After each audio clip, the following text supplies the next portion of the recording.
Welcome back for more Generator Rex Unveiled. And getting right to it, let's talk about vengeance. In the world of Generator Rex, we see many characters pursuing rather ambitious goals, such as world domination, eternal life, money, godhood. But even these grand desires do not compare to one simple motive: vengeance. Revenge on those or the thing that wronged you. And in the case of Hunter Cain, it is the only motive. Hunter Cain, voiced by John Cena and later in the series John DiMaggio, is a man that in an Evo-filled world chose not only to strap up and fight back, but to make it his sole mission to exterminate Evos, becoming an anti-evil vigilante of sorts. Hunter Cain was originally just a normal man, like any other person, before the nanite event, and even continued to be normal even after. But all this changed when Cain's wife turned Evo. This changed his mind on not only his opinion on Evos, but also his opinion on how Providence was handling the job. And soon after that, he donned the red hockey mask and started killing Evos. Hunter Cain first appears in the episode The Hunter, where when Rex was having a difficult time against an Evo, Cain permanently put it down. Afterwards, even going so far as to draw his weapon on Rex. This animosity, however, did not stop here. Later on, either through the news or word of mouth, Hunter Cain's notoriety and belief began to spread, and he attracted even more followers. This belief that Evos were a disease, Hunter Cain even appears all over the media spreading this doctrine.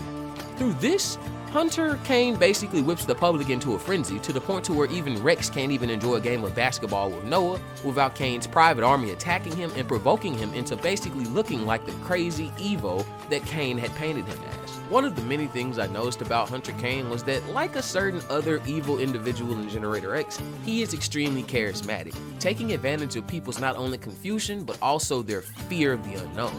This pushes a lot of people to act out in a twisted sense of justice. Cain even further twists the science behind nanites, stating that the Evos are a disease that needs to be cut out and that you don't even know if you could be infected by them.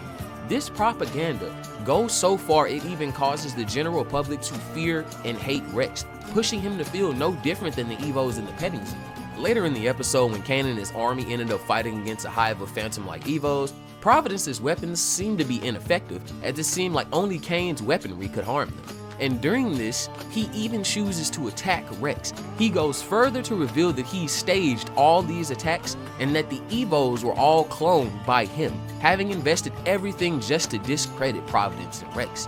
We see Hunter Cain actually has little interest in his soldiers' well-being, as after they begin to run out of ammo, they start to get torn apart by the cloned Phantom Evos. And Cain even states that every war has its casualties. It's not exactly working.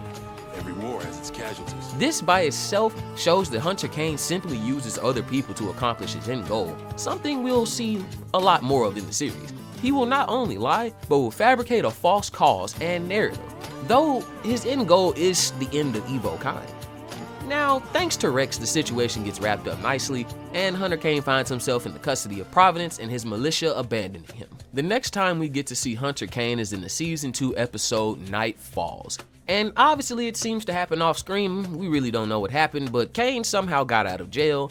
Rex and Cesar visit their abuela, a woman who basically raised them and the entire town at one point in their lives. But it's revealed that many of the residents of their church are a breed of werewolf-like Evos, who forcibly turn at night and have no control over themselves when they do. Though Abuela tries to keep this under wraps, the mayor of the town not only threatens them to leave, when they don't leave, he decides to call in the experts, aka Hunter. Here we learn that it seems Hunter Cain offers his service of Evo extermination to anyone willing to hire. In this case, Cain is here to wipe out the Evo infestation, starting off by instantly pulling his weapon on a child. Cain seems to have reformed his militia, maybe they never even disbanded, and once again, showing his true side, lies to the mayor.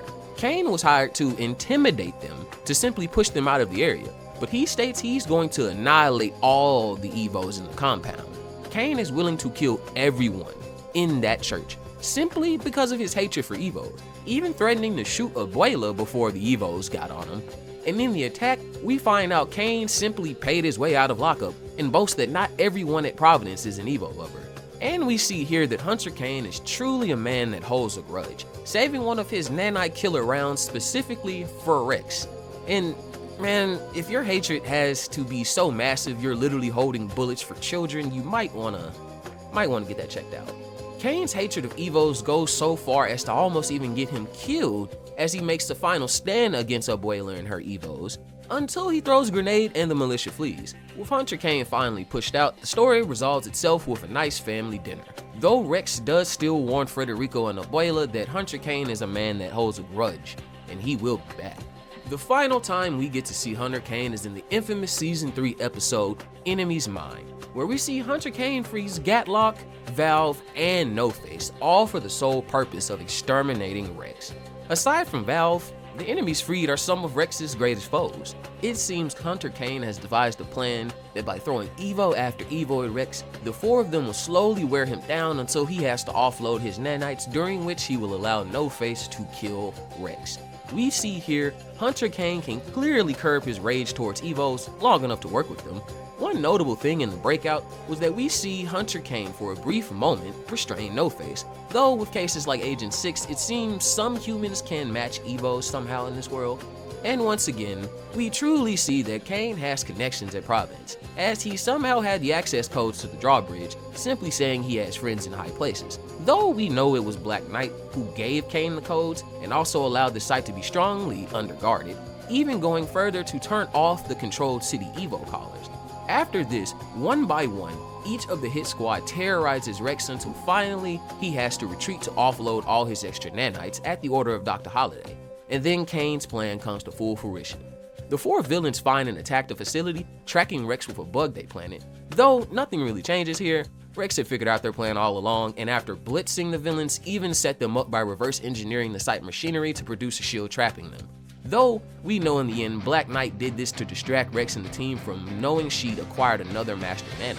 Hunter Kane still roars at Rex that he is only delaying the inevitable, just further deepening the understanding we truly have of this man's hatred. Though this is the last in-series time we see Hunter Kane, his words and belief had clearly had a massive impact on the Generator Rex world. I doubt this was the last time Kane got out of jail, and with the pack escaping and Black Knight the consortium at the end of the series, we don't know what the future holds for Rex.